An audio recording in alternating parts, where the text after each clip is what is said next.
college football, like, okay, forget college football. College athletics right now is the one of the most lucrative industries in the entire country.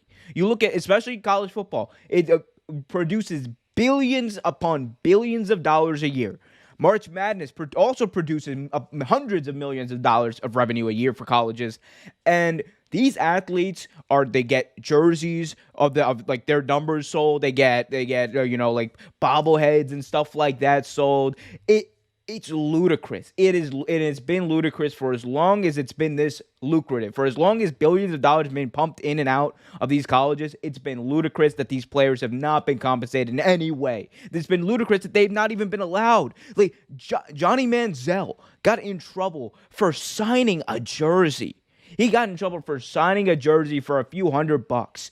Like, that shouldn't happen. The least you can do, which is exactly what the NCAA has done. The least you can do is allow, some local college player to get paid for signing a jersey because someone wants to pay him like $50 for a jersey. That's the very least you can do. Because remember the time commitment. Like, we want to talk about the scholarship and everything, and that's fine. But the time commitment and the money produced by these players, by their play on the field, and especially the amount of money that's being paid to some of these coaches. Yet it's been like this for a while. It's been exploitative for too long. College athletes, this is the first step. Like I said, college athletes should get paid, and eventually they will. They will. This is open. Whether some people like Tim Tebow like it or not, it's going to happen.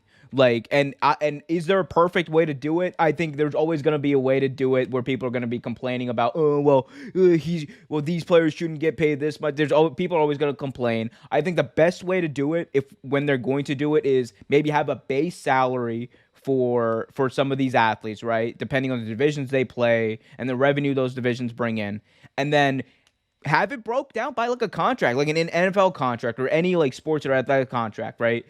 You get paid royalties based off the jersey sales you get, right? Have that. If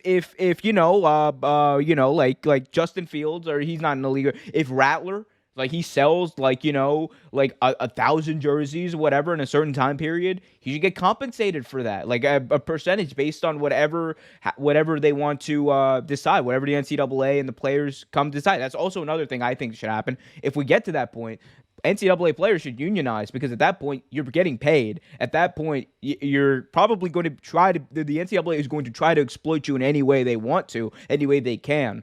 So I think it's more important. We're seeing the landscape change, and a lot of those bad decisions, Andrew, that we just talked about, like Terrell Pryor, like Enes Kanter, that the NCAA for decades have been ruling on. A lot of those decisions, I think, are going to be, at least in principle, vindicated by this ruling and by the future landscape of college athletics. And you know what? When you think about it, dude, it's kind of late, and I know a lot of people are going to be opposed to it, but it's got to kind of it's got to start somewhere. I mean, I've seen some people argue, and they've been like, all you're going to see is you might see some young kids get taken advantage of by some companies or everything like that. But you know what? You also have to look at it from this perspective. They're adults. Like, you also have to think about it from this perspective. They're adults, and if you're old enough, once you're 18, dude, if you're old enough to sign your life away, that was a decision that individual made. And as much as they say, like, oh, we're trying to protect the players, like, you know what? If a person, if he decides he wants to sign with a company, or he wants to sign an endorsement or something like that, and it ends up backfiring on him, that's life.